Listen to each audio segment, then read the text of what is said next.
Hey everybody, Chad here. Today I'm reviewing the newest Amazon Fire TV device, the Fire TV Cube.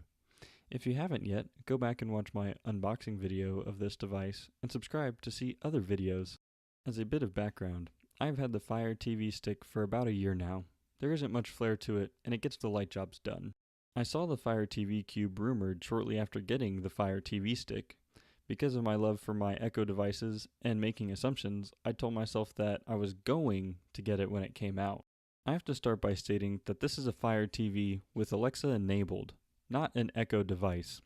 Therefore, it cannot be added to Echo groups for multi-room audio, it cannot make calls or send messages. In short though, this addition to my smart home does not disappoint, although there are a few characteristics that need some work. Alexa, turn the TV on. Starting with the good, the Fire TV Cube works great controlling my TV, a TCL Roku TV. Alexa, turn the volume up. The main functions I use are power and volume, which are really the only things I use the TV remote for anyways. The Fire TV Cube allows for granular control over the amount of volume that is adjusted when prompted. Alexa, find The Walking Dead. You can use your voice to find the show or movie you are looking for, play and pause your show or movie, and open apps. Alexa, 1. When the TV is on, the Cube uses the TV speakers or the connected sound system for audio.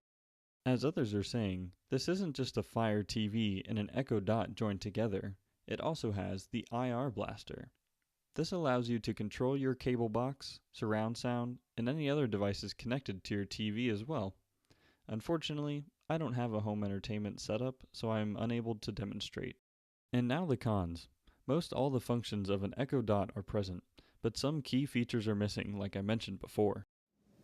Alexa, play. Voice control works great in most applications I use, but there are some, like HBO Now, that do not take well to volume changes, for instance. Alexa, open Netflix. Here's Netflix. Now what?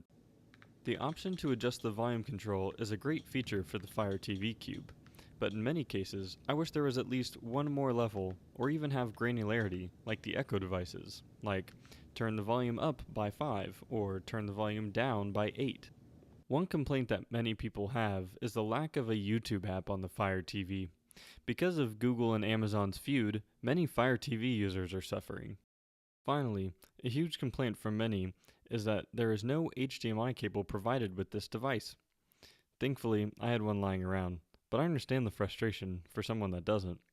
It adds an additional $7 to $10 for the Amazon Basic HDMI cable. Now a bit about the specs.